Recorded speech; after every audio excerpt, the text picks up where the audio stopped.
What's going on, everybody? Welcome back to the podcast. Welcome in to another episode of the Triple Play Fantasy Baseball Show, a proud member of Underdog and the Underdog Fantasy family. Put on the wrong graphic.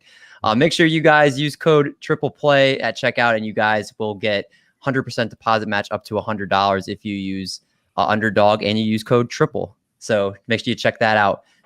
Thank you for correcting yourself, David. Thank you for correcting yourself. Yeah, I did. I have a question for you guys tonight before we hop into the stream. Of course, you guys know Doc, Marty Party, and Lil Cheesecake in the house. So question to you guys is, you guys know what a straw is, correct? Yes. Okay, just checking. A drinking straw? Is there a different type of straw? I don't know. I was just checking. So Okay. Does a straw have one or two holes in it? One. It's one. No, it's two. How? The top and the bottom. There's two holes in a straw. It's a continual hole. There's two separate holes, though. Two entrances to the same hole. But if there's two separate holes, It's what we're defining the hole to be. Is the hole the space that's carved out in the straw itself, and those are entrances. I thought one of you guys would see my side and saying that there's two. It's not just one continuous hole. No, we're with Amanda on this one. Who said it was Amanda that said No, I'm just guessing. No, I heard it the other day and I was like, there's two holes.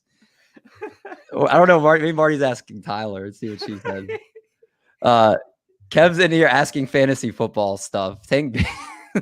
He's trolling right now. Take Vixie or Travis Etienne. Always Travis Etienne. Kev, always Travis Etienne. I have no idea who those people are. I didn't think you would. We got a pack show for you guys tonight. If you guys are watching, leave a comment. You think there's one hole or two holes in straws? That's what we're actually here for. But we got a great show. We got our WOW players of the week. We got Bring Out Your Day. We got some streamers. We've got Marty's Party. We got all the good stuff you guys tune in every week for. Without further ado, let's get started and talk about our WOW players of the week. Players that performed really well and caught our eye here. Starting off with the guy near and dear to my heart, and Royce Lewis, just called up by the Twins, was the former #1 overall pick just a few years ago that's had trouble tearing 2 ACLs, but he homered in his first game back, 4 RBIs on the week, does not have any steals. If you remember last season, before he tore that ACL, hit 300 with 2 homers and 4 doubles in 12 games. So he is a stone cold stud here, Doc. You got the chance to talk about Rolls Royce here. So tell us, I hear some people saying that he might even be worth 20% of spending the rest of your budget on him if in any type of fantasy league. So what are you thinking? No. So the thing about Royce Lewis is he probably isn't going to play every day because Byron Buxton has DH'd every game this year.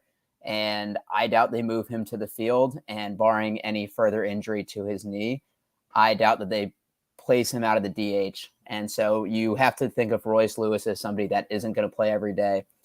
Career-wise, 2% walk rate, 16% K rate. He is a great prospect. The pedigree has been good. You got to love the story. But paying 20%, you're paying for the name value. I can't do it. And this is his second torn ACL, by the way. Yeah, but it's not expecting his explosiveness. The Twins aren't playing him in the outfield anymore for that reason. I think you're concerned over nothing. You're right. 2 ACLs is nothing to be concerned over. But it's not affecting him at the plate, which is what we're looking at right now.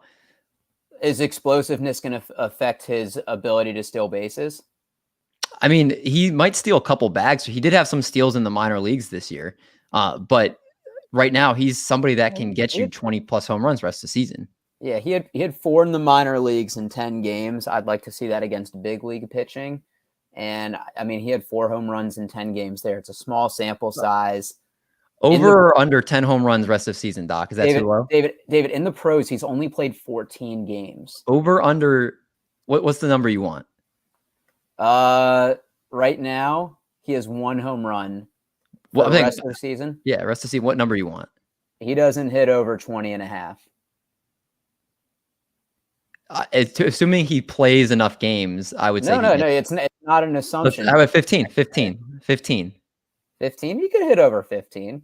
JD Martinez is going to hit 15. No, he's not. No, he's not. Right now. Let's talk about another player, Zach McKinstry of Marty's beloved Detroit Tigers. Over his last 7 games, he's hitting .364, a .516 OBP, .591 slug. He only has 1 home run, but he's got 4 stolen bases and 7 walks to 7 strikeouts. He's reached base safely in 16 of his last 18 games, and since May 8th, he's hitting .351 with 6 stolen bases. Marty, I forgot this. Did you want to talk about Zach McKinstry? I did. Art wanted to talk about. There's so much Zach McKinstry love. I don't even know who wants to talk about him. So, Elsie, Zach McKinstry. I see him on the waiver wire. The name doesn't intrigue me because I know in the past he hasn't been anything special. Does that change this year? Yeah, I think you have to say that it has changed this year. His walk rates are elite, and he's leading off for Detroit most days. So when you combine those two things, the fact that he's running often when he gets the opportunity, he's leading off and he's walking a lot and has an XBA, an elite expected batting average as well. So he's hitting the ball well, he's walking a lot, he's running a lot, he's not a zero power guy. He has more than just chip in power.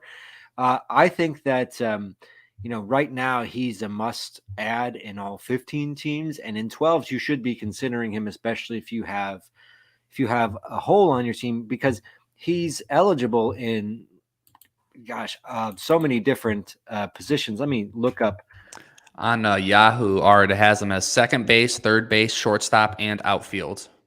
That's amazing. And on NFNBC, he's second base, third base, and outfield. So he's just missing that shortstop. He can be a corner. He could be a middle. He's got that outfield. He's so versatile.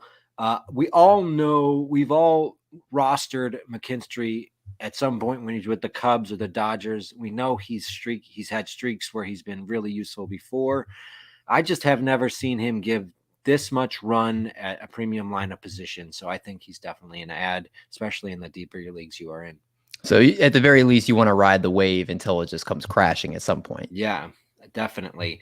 And with Detroit, there's no reason for them not to keep giving him run out there. I don't think there's anyone that's going to be challenging him for that utility spot. Especially with, I was gonna say, as of now, you're going to say the same thing. As of now, he is the Detroit Tigers' best hitter. R.I.P. Riley Green. We were both thinking the same thing, Marty. Yeah, poor Riley Green. How long did they say he was out for? Like 6 weeks? They don't know yet. They're waiting on the MRI results. So, Google, Twitter doctors say 6 to 8 weeks. We nobody trusts the Twitter doctors. That's always the best ones out there. Marty, let's stay with you. Let's talk about Jake McCarthy of the Arizona Diamondbacks, who people drafted way early in drafts this year, thinking he was going to do anything like we saw at the end of last season. But he got demoted, got brought back up, and he's given us 6 steals over his last 7 games, hitting .333, 5 steals over the last 3 games, 6 hits over that span, has not struck out. The Diamondbacks offense has been a lot more lethal than I think people have realized. They won today on a Corbin Carroll walk-off. Is Jake McCarthy somebody that you could pick up and rely on anything other than steals at this point? Or is he somebody that you're really only looking at stolen bases from him and that's about it? Exactly that, stolen bases. But that's still a premium with the way that he's pointing it out, especially in a 15-team leagues. If I tried to get him in Galarf last week, I think I put down 32. I was way outbid. I think it was around maybe 60 or 70 was put down for him. So 15-team leagues, he's a must pick up for those stolen bases. 10-team, 12-team, just ride the wave. He's playing every single day. But yeah, there's going to be all his StatCast data is blue. He does not hit the ball hard. He doesn't have like good contact skills per se. Maybe might get you 10 home runs, but maybe 30, 35 stolen bases. So I would pick him up if you need stolen bases. Yeah, I feel that. That's probably about what I would look at him for. Somebody in points leagues pretty much irrelevant right now. Roto leagues, obviously, he's going to be rostered for those stolen bases. So that's Jake McCarthy. Marty, I'm going to stay with you here because props to Mike Soroka. Eric's talking about coming back from two torn ACLs from Royce Lewis. Well, how about 2 torn Achilles from Mike Soroka? Usually 1 is a death sentence, let alone 2. And he's back pitching for the Braves. Now, granted, his 1 start, 6 innings, 5 hits, 4 earned runs, and only 3 strikeouts against the Oakland A's that have won, I think, 11 games this year, 12 games this year. So you can't get 2 out pretty of 3 much from Atlanta. Did they take 2 out of 3? Did they really? Yeah, they almost swept them. Wow, that's crazy. Now, Mike Soroka, that's pretty much as good a lineup as you're going to get in your first game back. And the results were not encouraging, and neither was his performance in AAA. He had a 4.33 ERA in AAA in 8 starts. Through 83 pitches in his major league start, fastball topping out about 95.7 miles per hour. So almost at 96. But Marty, I have a hard time. It's great that he came back. I just can't. I'm imagining him going against like the Yankees. I'm imagining him going against like the Mets. Some team that has some boppers in the lineup and just him getting destroyed. Am I wrong? Well, I'm going to pass this one over to Art because I know Art wanted to talk about Mr. Soroka. Did I? Wait a second. Are you sure? Yeah, never. No. It's. I don't think you're wrong. I think with Soroka, there is a lot of name value there. His velocity was about on average where it was in 2020 when he was pitching that well, but he's still a pitch to contact guy. He doesn't give up a lot of hard contact, and he gives up a lot of ground balls, which you like, but with the fact that there's less of a shift emphasis, less of an ability to shift this year, I think that's going to possibly lead to a higher BABIP. He's the type of guy who could get BABIP'd like crazy a little bit, especially against, good hitting teams. But with the name value, with the fact that, he's on a good team, he's worth a speculative ad in my book, just in case he starts to figure it out and pitch, because he does have that elite control, the elite command that made him so effective his first few seasons. Yeah. He's definitely somebody that we'll keep an eye on. I don't think I'm trusting him yet. I'm letting other people pick him up now, but hopefully he does come back and be the pitcher that we did see before all those terrible Achilles injuries. Before we move on, though, just a couple checking in. Albert saying good evening, checking in. What's up, Albert? Had Kev pop in with the Debbie Royale stuff, and then Vinny says Jake McCarthy is rumored to be on the block for Arizona. What do you think that he could fetch in a return? I mean, maybe a bag of balls at this point. Relief pitching. Mm-hmm. Yeah, I mean, they do need relief pitching. Yeah. Is he going to be? Would they acquire someone with a closer type of skill level? I feel like they'd have to give up somebody more than just Jake McCarthy. What about I don't know if they traded him for Sino Perez. Your heartthrob. Yeah, my heartthrob. You let me wrong. Will Smith. Yeah, Will Smith could be expendable with the guy that we're talking about next, Doc, because I'm going to lead you right into this next player. That was on he stole the show last night. I literally was tweeting about him before he was done pitching, just because I was looking at box scores last night, and I saw him pitch, I think it was like 1.2 innings, and he had 5 strikeouts. So I started tuning in. First game, 2.2 innings, 1 hit, 7 strikeouts. He struck out 7 of the 9 batters he faced last night. 3.54 ERA across 28 innings between AA and AAA this season, and had 47 strikeouts, a 43% strikeout rate overall. I think Grant Anderson was not talked about enough. He looks absolutely nasty. If you watch like the Pitching Ninja, put all his strikeouts in a clip. I love his delivery. I love has a fastball comes from the sidearm that kind of rises up on hitters. Has a good breaking ball. I think Grant Anderson is somebody that I was expecting to hear on some other podcasts. His name did not get mentioned. I don't think he's going to be the closer for the Rangers, but he could be a guy that's like that Josh Hader role from a few years ago, comes in and pitches 2 innings, the 7th and the 8th, and gives you 5 strikeouts. The guy that gives you great ratios, the guy that could, like he did in his first game, he got the win. And points leagues, he got 19 points yesterday. Like, that's very valuable. I put a waiver claim on him in a couple leagues just because I want that in my relief pitching slot. Doc, am I wrong to be this hyped up over Grant Anderson? No, you're not wrong to be. And I've mentioned it on the shows before. When was the last time the Rangers actually kept their closer for the same season? It's probably been since Neftali Feliz, between Sean Tolleson and Joe Nathan and Will Smith this year, Jose Leclerc. They've never had a sturdy guy holding it down. And that makes me think that they could move this year. They don't seem to commit to one person very easily. The only thing that worries me about Grant Anderson is he can get a little wild at times. In 21 innings in AAA, he averaged a little over 4 walks per 9. But when you have the strikeout numbers he does, I'm sure that's something that offsets it. I do think he's going to be the Rangers closer in a matter of days, weeks. I normally don't post Twitter clips while we're doing the show, just because it gets a lot to juggle, a lot of different things while I'm hosting it. But I want our audience on YouTube, if you have not seen what Grant Anderson did last night, I want to just pump it up here for anybody, or maybe just checking out the show for the first time too. Like, his delivery is freaking dirty, and just look where he's like locating these pitches too. Obviously, like a changeup outside there, but it's also against the Tigers. It is. Which, by the way, they only have the 15th most strikeouts.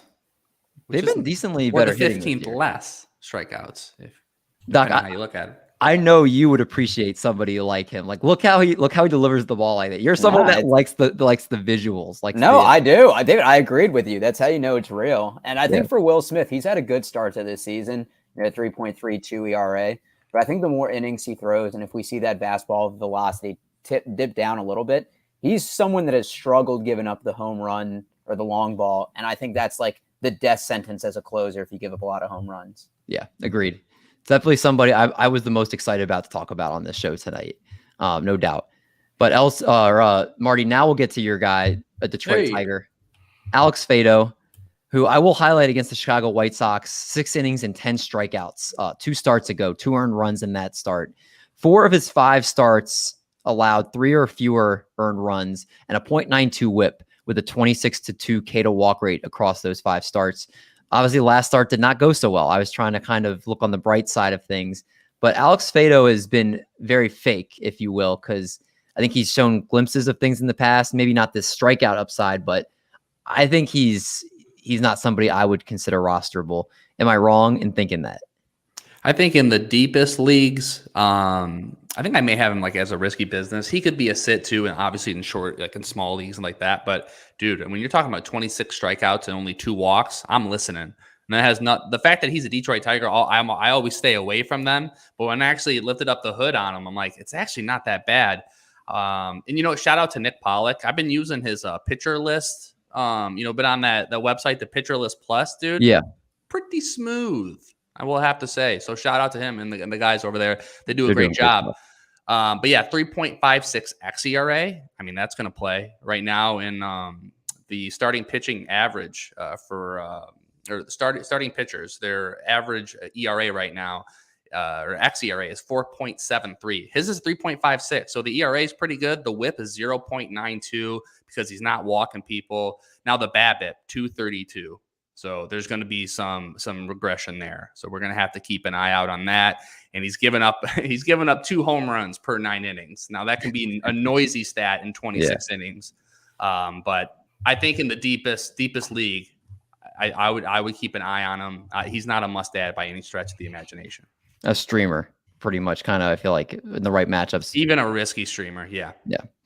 Let's go from there and let's take a look then at our most added players over the last week, courtesy of CBS. Mike Soroka added in most leagues 30%. Zach McKinstry, Spencer Steer is the real deal. I didn't put him on the rundown because I think he's too well owned and I think he's not a surprising enough player here. But he's doing really well for the Cincinnati Reds. Marcelo Zuna, Owen Miller, Bobby Miller, Royce Lewis, and Michael Kopech top the most added list.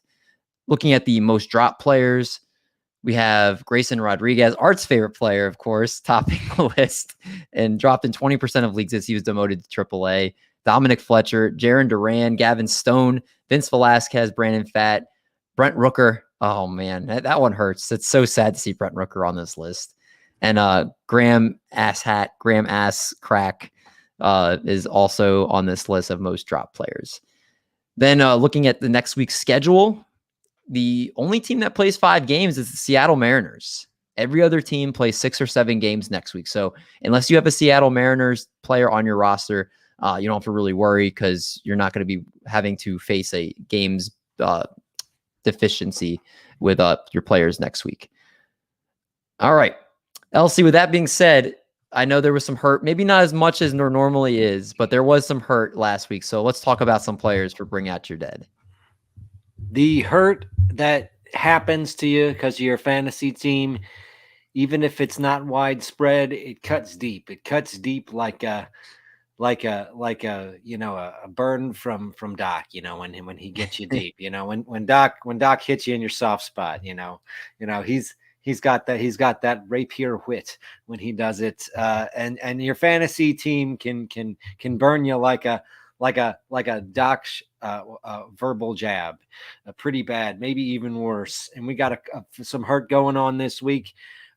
Me personally, hoping to see some Andres Jimenez getting out of his season starting doldrums. He's been killing my rosters. I got a few other guys killing my rosters.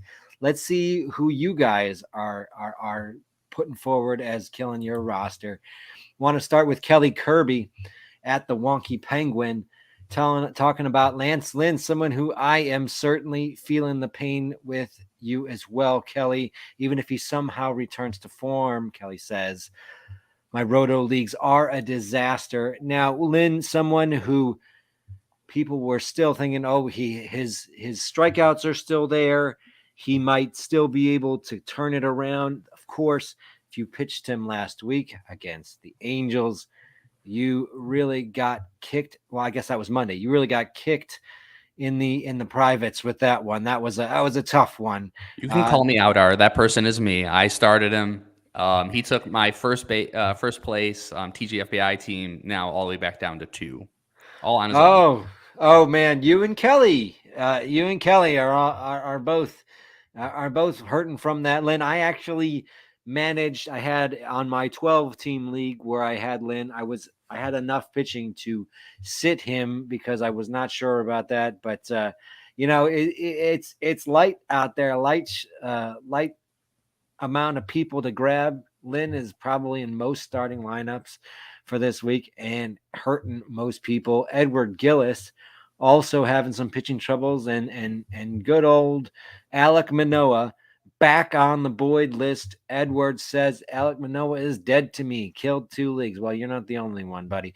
There was his May was even worse than April. If you actually pitched him in his April starts, he had a 3.86 ERA. Not bad. WHIP wasn't great, still over 1.4, but in May, his ERA was well over 6, and he has been killing you. The strikeouts aren't there. The walks are awful. What are you going to do with a guy like Manoah? You drafted him in the top 100. I hear in some of these second chance gladiator leagues, Manoah has gone undrafted in a few of those, which I'm not that surprised by, but quite a quick fall and a big one. Next on the list, Doc talking about Jose Abreu's home run. I decided to put up the "Would It Dong" tweet to see if Jose Abreu would have put that home run out in all the ballparks. It looks like about 19 out of the 30 ballparks that would have been a home run in. It did not look like one that he crushed. It looked like he kind of guided it. It was lucky. Yeah. I swear he closed his eyes and just randomly swung. And maybe it's me that sprinting around the base thing that he did after hitting the home run. It just didn't show me someone who was in a good spot.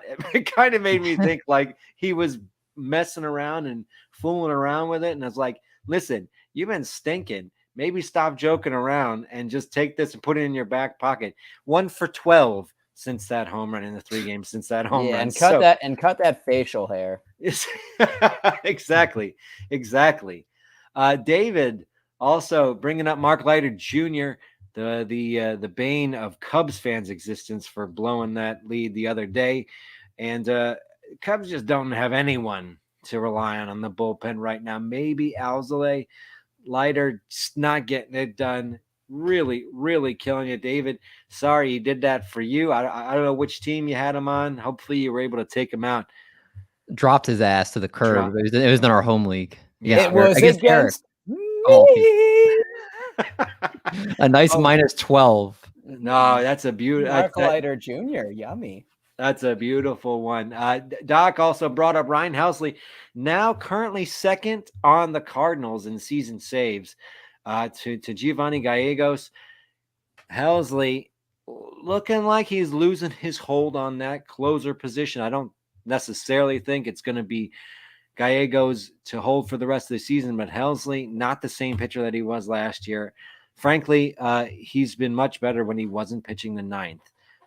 So I think he's probably going to be moved out of that position for the most part. Not that Gallegos is necessarily going to take them all, but I think Helsley's going to be moved out. Last but not least, real quick, Elsie, before you go on to the next player here, Vinny, we actually just talked about him on the call up literally just about 30 minutes ago. Vinny has Bailey Horn getting called up this week, and he's going to come save the Chicago bullpen. He made his call. LC approves. So sounds like I need to buy a Bailey Horn rookie card and then flip it. Vinny already probably has 5 of them and has probably profited already like $1,000. That's my man. Vinny's the guy I need to study. I need to see what moves he's making. Like he's a stock trader. I need to copy his stock moves. I think so. Vinny's a smart guy. I'm not gonna blame him for his Hayden Wesneski love, because I got some love for some Hayden Wesneski second half, June onward performance. He looked really good in his relief appearance of Justin Steele yesterday. So Vinny, I'm with you. I hope that your Hayden Wesneski call from the fall is just a little bit delayed for us Cubs, and maybe someone to pick back up in some leagues and see if he returns to form.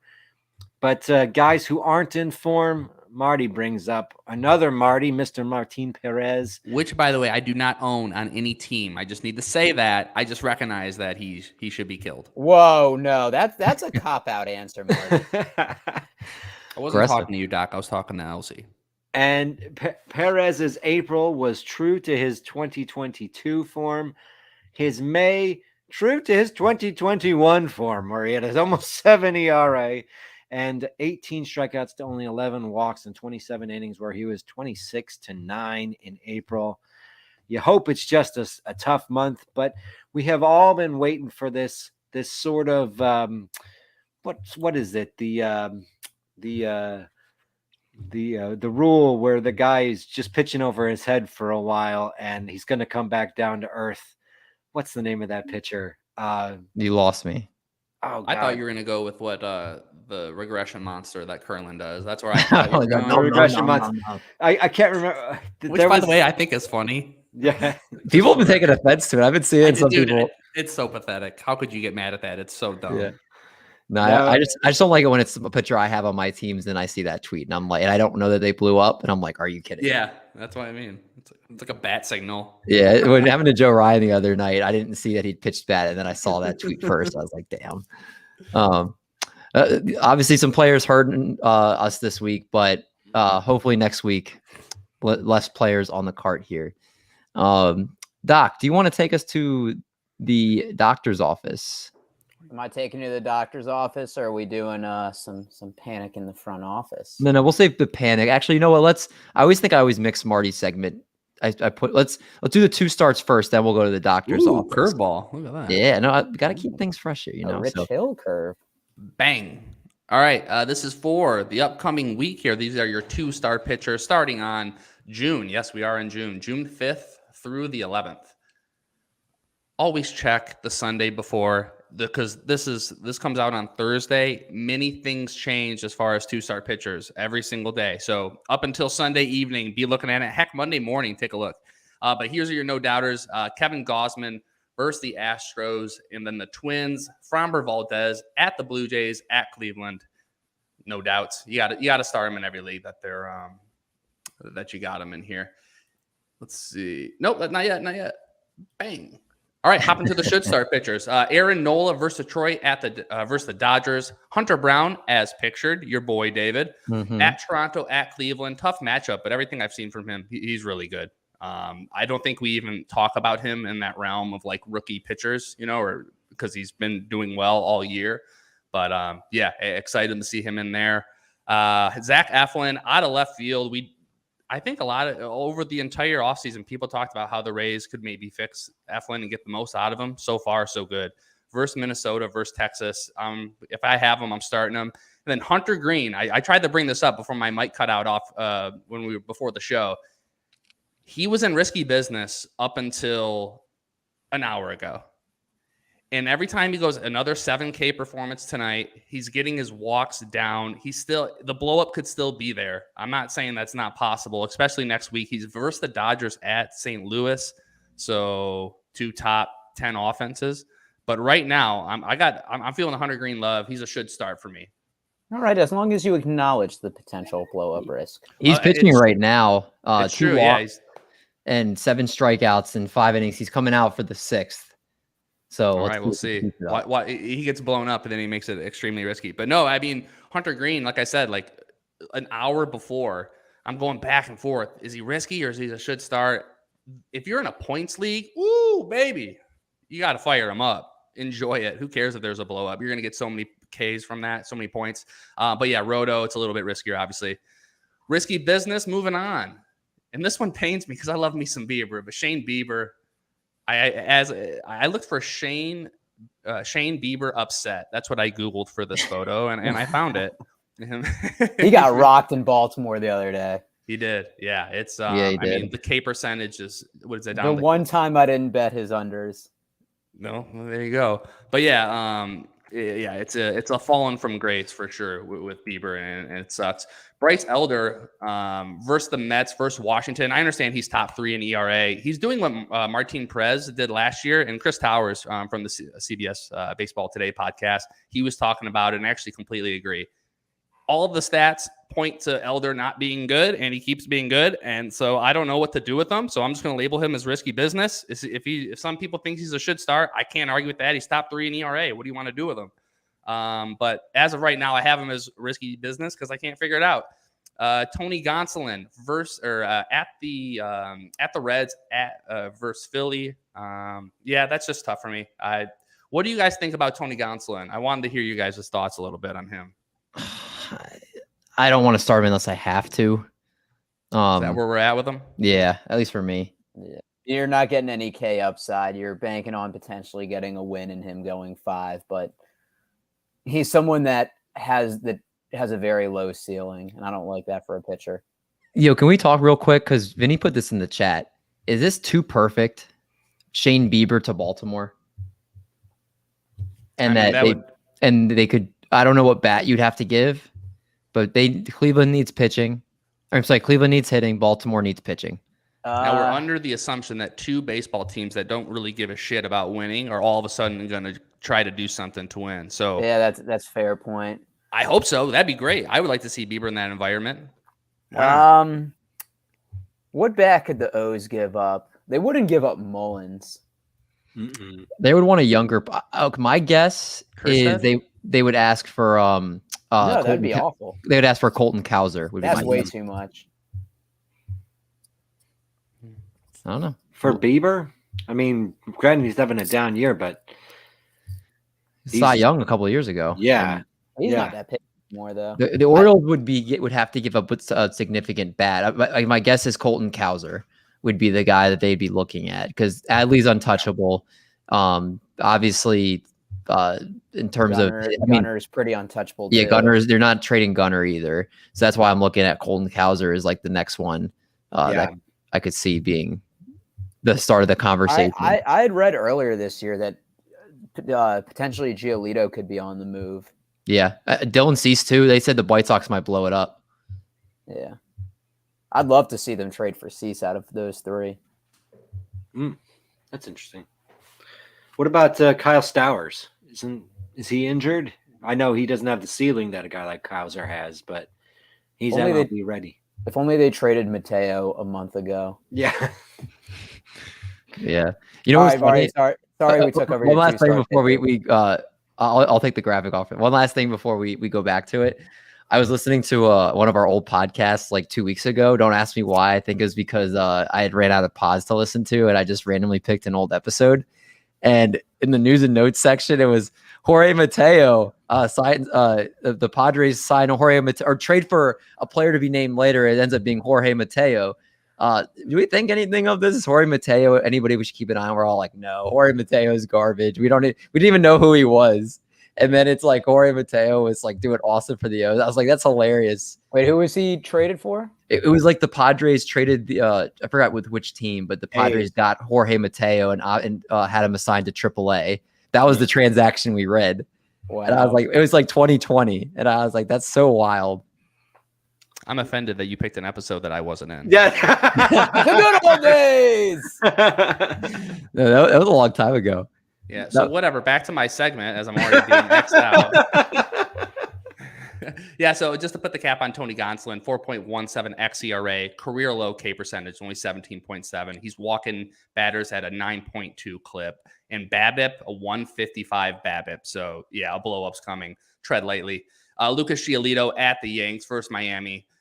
Nestor Cortez versus the White Sox versus Boston. Freddie Peralta versus Baltimore versus Oakland. Miles Michaelis at Texas versus Cincinnati. Kyle Gibson at Milwaukee versus KC. James Paxton at Cleveland at Yanks. Braxton Garrett, who I'm keeping an eye on, by the way. I got me some Braxton Garrett shares and a couple DCs, and I'm liking what I'm seeing. 4.77 xERA and a 33% hard rate. I don't like that, but I mean, everything else has been, the results are there so far. But yeah, versus KC at the White Sox. And then Alex Faedo, I bumped him up at Philly versus Arizona. It's going to be really, really tough for him. It's probably best if you sit him, but 26 strikeouts, 2 walks. That's I do like that. But yeah, we'll see from there. And then let's go take a seat. Let's take a seat. Blake Snell. Yeah, Mr. Blake Snell. Are you learning? Mr. Blake Snell. This is what when I do these the 2 pictures, I put them on a Google sheet, and then the third column is dedicated to the comments. And the what I put in there, he's hot, then he's cold. He's yes, then he's no. He's in, then he's out, and then he's up, then he's down. I love it. Blake Snell, take a seat, buddy. Versus the Cubs at Colorado, never again. Martin Perez versus the Cardinals at Tampa Bay. Alek Manoah, first timer as a take a seat versus Houston versus Minnesota. You can't count on him. Johan Oviedo versus Oakland versus the Mets. Louis Varland at Tampa Bay at Toronto. That's a tough one. Carlos Carrasco at the Braves at Pittsburgh. JP Sears at Pittsburgh at Milwaukee. Zach Greinke at Miami at Baltimore. Kyle Hendricks, your boy, Art, at San Diego, at San Francisco. Tommy Henry at Washington, at Detroit. Luke Weaver, Milwaukee Cardinals. Julio Teheran back from the dead at Cincy versus Oakland. Dinelson Lamet versus the Giants versus San Diego. And lastly, Jake Irvin versus the Diamondbacks at Atlanta. Take a seat. And just real quick, the overall landscape of pitching is absolutely insane. There's like maybe 10, 15 pitchers that aren't risky business right now with the environment. Marty, I disagree. That is disrespect to Tommy Henry. Tommy Henry just coming off the best game of his career, 7 innings, 2 hits, no earned runs, 2 walks, 7 Ks. Has actually been respectable this year. 3-1, a 3.73 ERA. Last time he faced the Nationals, 6 innings, 6 hits, 2 earned runs, and then he gets to face the Tigers. That should be in risky business. Let's keep an eye on that. Yeah. I mean, those are 2 really good matchups. The Diamondbacks have been doing really well. It's with him. I mean, 4.09 xERA on pitcherlist.com, 1.24 whip though. K percentage 15%. His walk percentage nearly 10. So in the BABIP's 244. Yeah, I mean, whatever. You can give it a shot. It's 2 bad teams. Recently he's been better. 12-4 walk to strikeouts his last 2 starts. That's good. Or strikeouts to walks. I don't hate it. I'll be those are two juicy matchups. So yeah, let's boop them up the risky business. We're booping them up. Wow. that, Tommy That's the Henry. first time you I'm changed your mind. you. What happened? What happened, Marty? Usually you're stick to your guns. In my older age, you progress, and the worst thing you could ever do is defend yourself, especially when you're wrong. And I think in the fantasy industry, a lot of people do that, and I think life in general. But if someone gives you something that makes sense, that logistically makes sense, and it makes you, I think it's important to take a step back and think about it. And you know what? I agree. Tommy Henry. How much you bidding on Tommy, Eric? How much you bidding on him this week? That's becoming your guy now, Eric. You can't run. You can't escape it I've now. I've low key been a Tommy Henry guy for like 3 weeks. I didn't. 3 weeks? I just had no reason to come out and say it until prior. I have to stop this show with an announcement. Uncle Ted Talks is back. He's back. Oh God, dude, Uncle Ted, where you been, buddy? We missed you. We called out the search party. AJ Smith Sharver is. I would say his name wrong. AJ Smith Solver is a must add. Sparp of the year, putting him and Hunter Brown as Sparps. I believe he got promoted straight from AA, if I'm not mistaken. Yeah, he's been getting called up really quickly. Yeah, that's a bold take, but that's what TED Talks do, man. He's the bold take guy. And Ben Brown's coming. Although Vinny on the call up said it's going to be a Ben Brown and it's going to be a Bailey Horn fest in Chicago. He thinks they're coming up together. I hope that the Smith Shaver, the fact that he's in the bullpen, will depress the bids on him, because the potential for him to be a starter later in the season is something that I find pretty juicy. He's got elite stuff. So I really hope that the fact that he's come up and is looking like he's in a bullpen role, at least for now, depresses his bid prices. It could. I think, does he have a, when does he have a start? He doesn't. He's in the bullpen right now. I thought they put him as like a, I guess you're probably right. I can look at the probables real quick. Yeah. While he's doing that, Jared Schuster blow up, and Jared Schuster's been really good too, especially since the end of last year too. Yeah. Doc, why don't he's looking at that real quick? Well, take us to the doctor's office and tell us who you are prescribing this week. Shout out Toby. I won't get tired of that picture. I look a little jacked in there too. So look, last week wasn't the best. We went 0-1, a 5.70 ERA, 1.33 whip, and 11 Ks in 14.2 innings. But we're going to try and bounce back this week. Looking at Mr. Logan Allen, owned in 13. Oh, that's not his name, Eric. ESPN. That's not his name. He goes by Logan T. Allen. Logan T. Allen. Yeah, anytime you look, he uses his middle initial. I should have done that. Thanks for letting me know, David. Gotcha. The Twins hitting 226 against lefties, and Logan Allen with 5+ strikeouts in 4 out of 6 games, coming off a season high of 8. And the Twins actually have the most strikeouts in the MLB at 574. And you look, the xERA is a little bit higher than his ERA right now. It's at 4.18. But he's had a 3.30 BABIP, so I'm hoping some regression in that category. Fire him up against David's Twins. The next, Brayan Bello. To his body. Yeah, you always cut them off. Yeah, all right. Well, ignore David, as he likes to be rude and interrupt people's segments. And I feel bad because I trashed him a little bit last week. But once again, the BABIP, I think, is a little bit high, 327. And I think that's a big part from the first game. He's had 5+ Ks in 6 out of 8 games and 2 earned runs or less in his last 6. So the first 2 starts were very shaky. And I know they're playing the Rays, but the Rays are actually 14-12 on the road. It's their 26-6 home record, which I think overshadows. And they're hitting 259 against righties as opposed to 304 against lefties. The Rays are still hot, but not as hot as they were. So fire up Mr. Bello. And the last is Mr. Ben Lively. David, there's his body. There we go. Yep.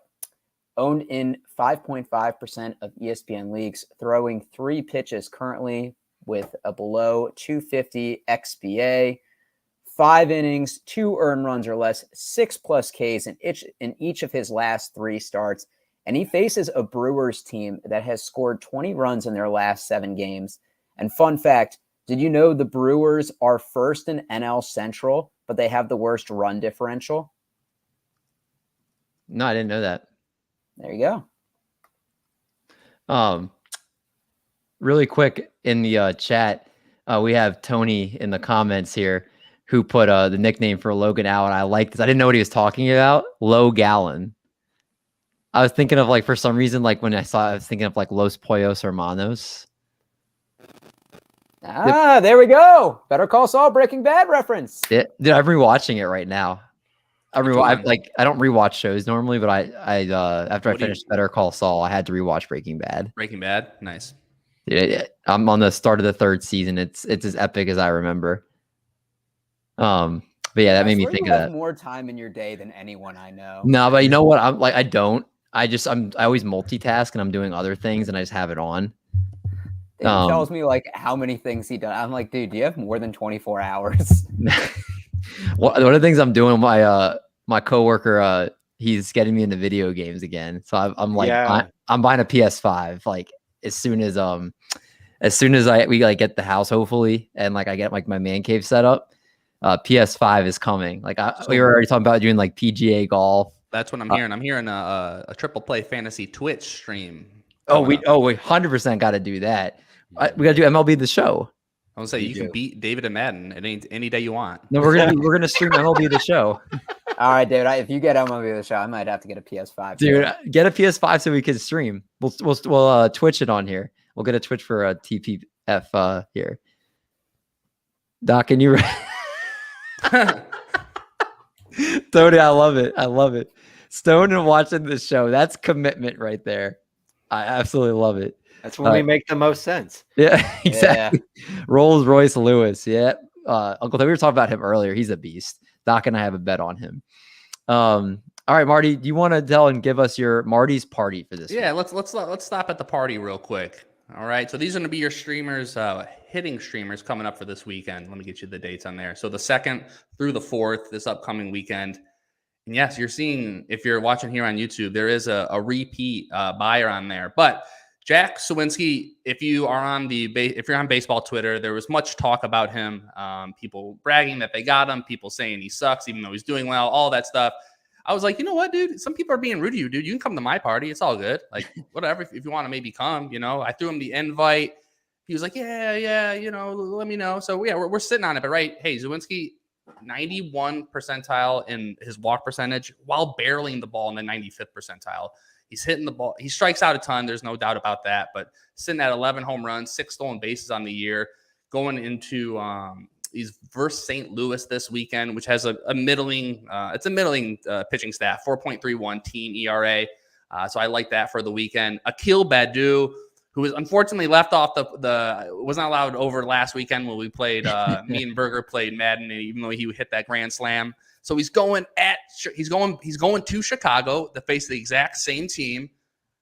There's a big difference with Akil this year, and that's his walk percentage. It's up to 14.0. He's literally walking 14% of the time. So he's playing every day. His sprint speed's still really good. He doesn't crush the ball, but like I said, he's walking enough to make him a viable streamer right now. And then lastly, Alex Kirilloff versus the Guardians. On the year, he's batting 314, 448, 486. So we would like to see more from and this is probably his wrist, the fact that the power just isn't there yet. Max exit velocity in the 14th percentile, but he still has 3 home runs and 87 plate appearances. So Jack Sawinski, Akil Badu, and Kirilloff. We're gonna go around the horn here. Who's only one person's invited again. We're keeping it low key. It's too hot outside to hang out with people. What do we got? David, starting with you. I'm going to go with my guy, Alex Kirilloff. I don't buy the Akil Badu grand slam stolen base. I know he's been better of late, but we know Akil Badu is usually doo-doo. So I will stay away from him. Jack Sawinski I think he started a Twitter beef the other day on baseball Twitter. I think he's definitely a pretty serviceable player, but Kirilloff's been hitting at the top of the Twins order, hitting over 300. I think he's somebody that I would look at for the party this week. Doc? I'm torn because once again, I can't use actual baseball. Natalie Bruglia. Yeah, I have to go with the narratives. And Jack Sawinski was a Twitter beef starter. And Marty doesn't want drama at this party. So Jack Sawinski's off the list. I was tempted to leave Kirilloff off the list because of his his wrist. because you Keep would in mind, we'll be playing video games here. Video games are a big part of it. Can he well, play that's with what that I'm wrist? saying. You would if you had a strong wrist, you might hurt his wrist. But then I'm thinking that you and Alex Kirilloff both injured your wrist, and that could be a good talking point. That's true. But talk about our procedures. Exactly, and so that's kind of why I want to say Kirilloff, but Akil Baddoo. Marty, you're a respectful gentleman, and you wouldn't send an invite out twice only to revoke it, because that is putting a target on your back. So I do think it's Baddoo. I think this is a pity invite. All right. Yeah. So Torn by Natalie Imbruglia is actually a cover. Just to let you know. No, it's not. It is. It is. She's not the original. Who originally? I mean, she was a model first, so she didn't strike me as whatever, Freddie Mercury. But who did the original song? I mean, does it really matter? Who looks better doing it? Next question. Couldn't be anyone but Natalie. I think when you look at this party, Akil, I love that White Sox matchup, because anyone going up against the White Sox seems like a good matchup. They have the fourth worst team ERA in baseball. And if you're blow up show, if you're pitching against them, they strike out all the time. So it's a nice little streaming matchup. So Baddoo is a strong matchup. Sawinski, I think, is hot and cold, but he's pretty strong. For me, Kirilloff leading the majors in OBP for all people who have over 70 plate appearances, and he might not be eligible. He might not be healthy for next week's party. So I think we got to invite him this week. That's my thought. Damn. That's my thought. Listeners, if we're being for real, I want you to pick up Alex Kirilloff. But I didn't tell you this.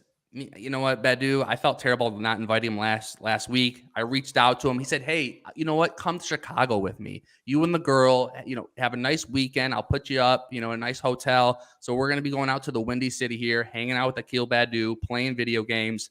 And I expect a big day. But I think with all three of these guys for this weekend, you really can't go wrong.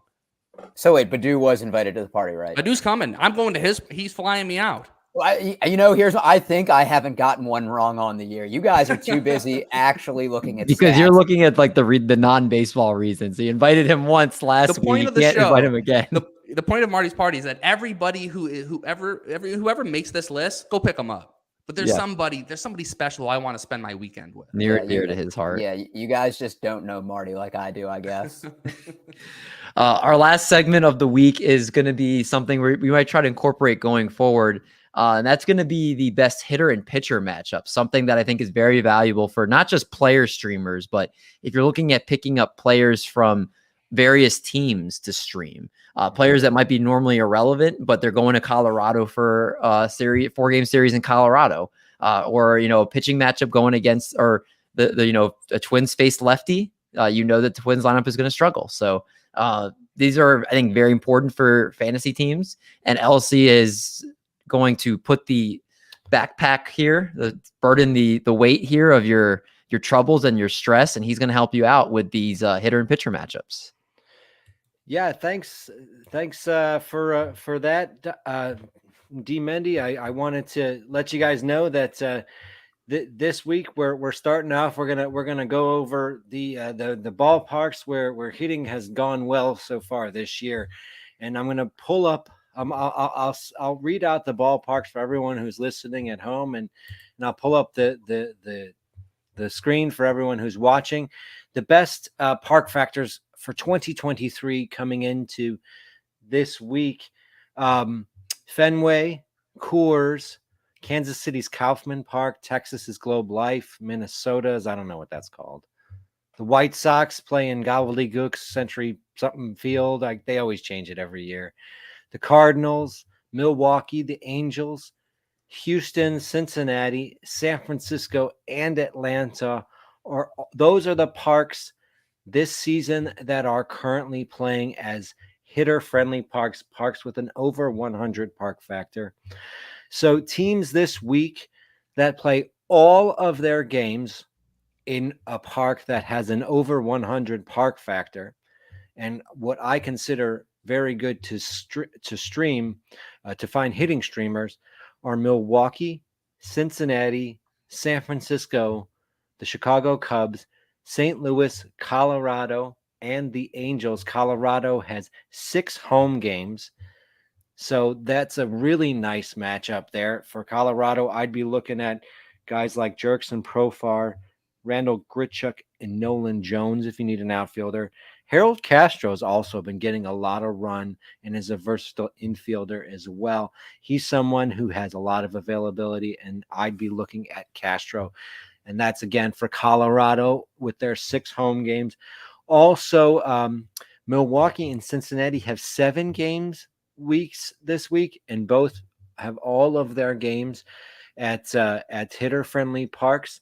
For Milwaukee, I'd be looking at a guy like Owen Miller, who's still widely available in most ESPN and Yahoo League. Cincinnati, I don't think you can go wrong getting guys like that heavily added Spencer Steer or some of their lesser used outfielders like Fraley, who, if they're playing a lot of righties this week, let me just make sure I check on that. Milwaukee is playing, Cincinnati is throwing right. Yeah. Cincinnati's throwing 2 or 3 righties at him. So yeah, Fraley's a good pickup for Cincinnati as well. Now, if you're looking at pitchers, these are the parks I would want to avoid this week. These Fenway, Colorado, Kansas City, Texas, Minnesota, Chicago, White Sox, the Cardinals, Milwaukee, the Angels, Houston, Cincinnati, San Francisco, and Atlanta. These are parks that I'd try to avoid if I was streaming there, because those are the parks that have had pro hitting leans so far this season. And I don't have any single pitching streamer suggestions this week for you. I will try to have some for next week. But for this week, like I said, those teams that I mentioned are really good hitting streaming teams: Milwaukee, Cincy, San Francisco, the Cubs, the Cardinals, the Rockies, and the Angels. Look for your hitting streamers from there. They're playing all their games in hitter-friendly stadiums. Art, that graphic looks like an old-fashioned ticket stub. Thanks. Did anyone else notice that was Mike Piazza crushing a ball in the bottom left? That's right. I was like, Mike Piazza, number 31. That's right. But Kansas City, I mean, we know that park factors are very noisy and they take sometimes years to kind of fluctuate out. But just the fact that they're in the top 5, like KC, like Kauffman Stadium's always been one of those parks that's like always bottom 5. And I don't know if that's because the team never has power outside of Salvador. But yeah, I didn't expect to see that. So that's pretty cool. Mm-hmm. Elsie, thanks for putting all the work in for that. But that's going to wrap us up here for this week. If you guys are looking for a segment or some type of thing to be talked about on the show that we're not doing, please leave a comment down below. Let us know what you would like to see on the show in terms of any kind of content you want, or any type of category that we're not helping you with your fantasy teams, as we're trying to cover every little bit of the landscape here to help you guys ultimately win. And of course, if you're just tuning in just to hear some baseball talk, hopefully we can give you that too. I'm trying to think anything else to promote for before we get out of here. If you haven't joined the Triple Play Discord, make sure you guys do that. Make sure you're obviously stream live here every Thursday night. I think we'll be going at 9:00 p.m. Eastern time going forward. So you can expect the streams Thursdays at 9. Make sure you eat your fruits and vegetables. That's right. Skip leg day. I don't know if I can say anything after that, Doc. So we'll get out of here. For Elsie, for Marty Party, for Doc, I'm DMendy. We're going to make like a bread truck and we're going to haul these buns. Talk to you guys next week.